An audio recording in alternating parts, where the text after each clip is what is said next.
Hey y'all, I'm Bobby Squires, And Jay Engelhardt here. and we'll be talking to y'all about computer forensics today.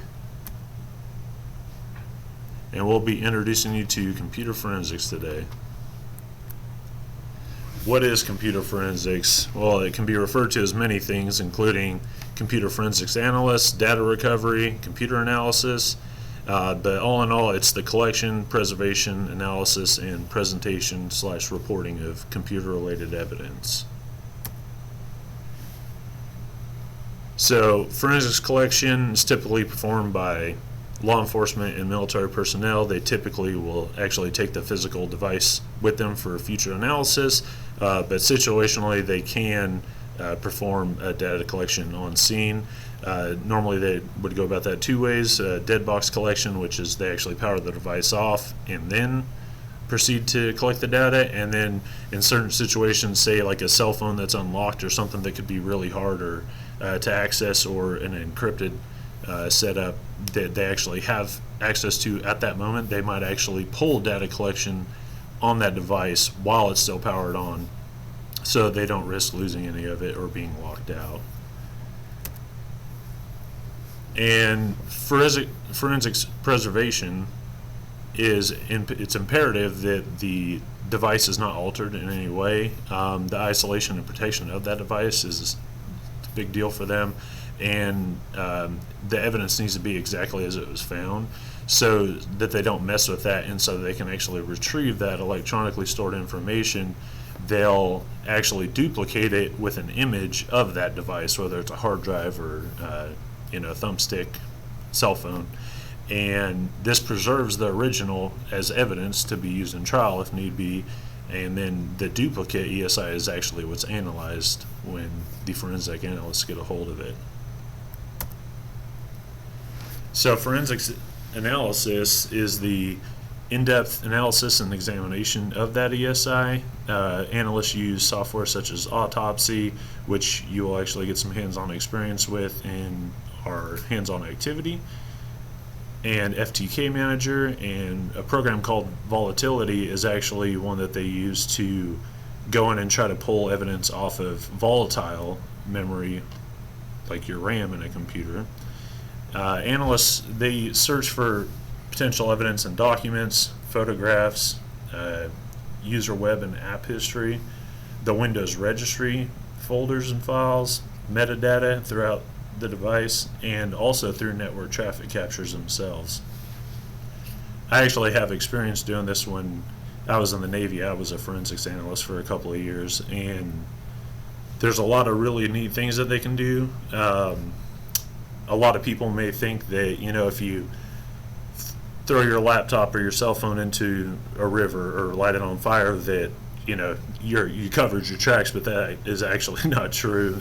It's actually pretty surprising what they can do to pull evidence off of some really mangled up or burnt or water damaged electronics, to pull this digital evidence off of. And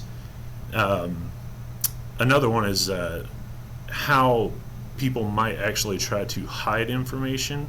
And like really skilled analysts, they'll be able to see something. Say you have a video and they click on it and they're trying to dig for evidence in this device, and the video is 10 seconds long and it's just 1080p, but it's a huge file.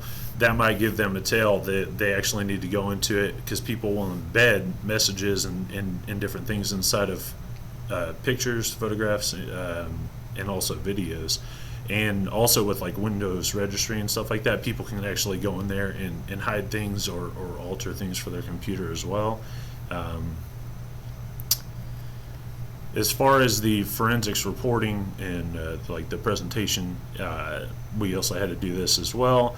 And mainly it contains all the pertinent information for each device. It's a detailed chain of evidence for that device, and it can be done. The reporting itself can be generated with a program like Autopsy, which we'll use, or y'all will use later.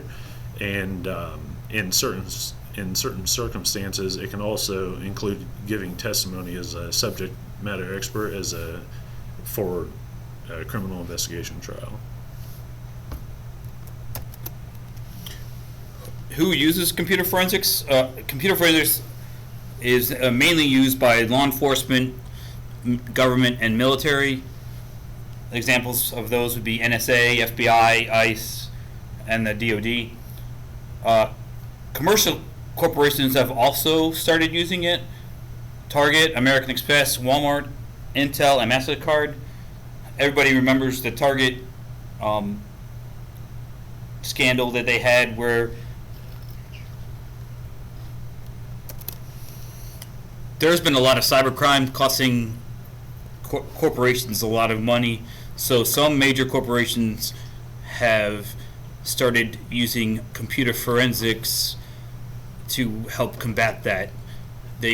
Some companies have their own forensics teams, or they hire third-party forensics teams to help them out.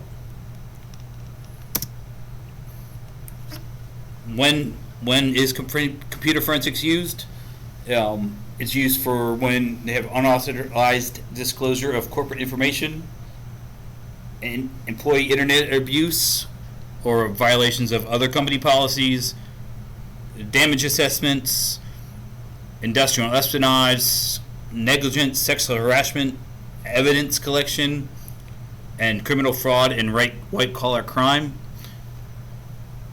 The reason we decided to do computer forensics is because Bobby has hands-on experience with it, and it is the field that I want to get into when I graduate.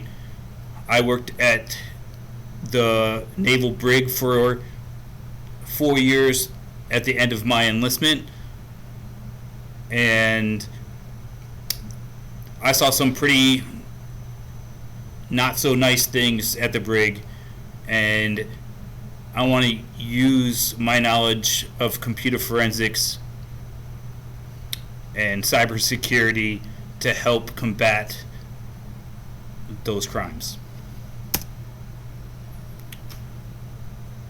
Now we'll move on to the hands-on activity where we'll be using autopsy to analyze a drive and find out where someone is hiding. Have a good afternoon.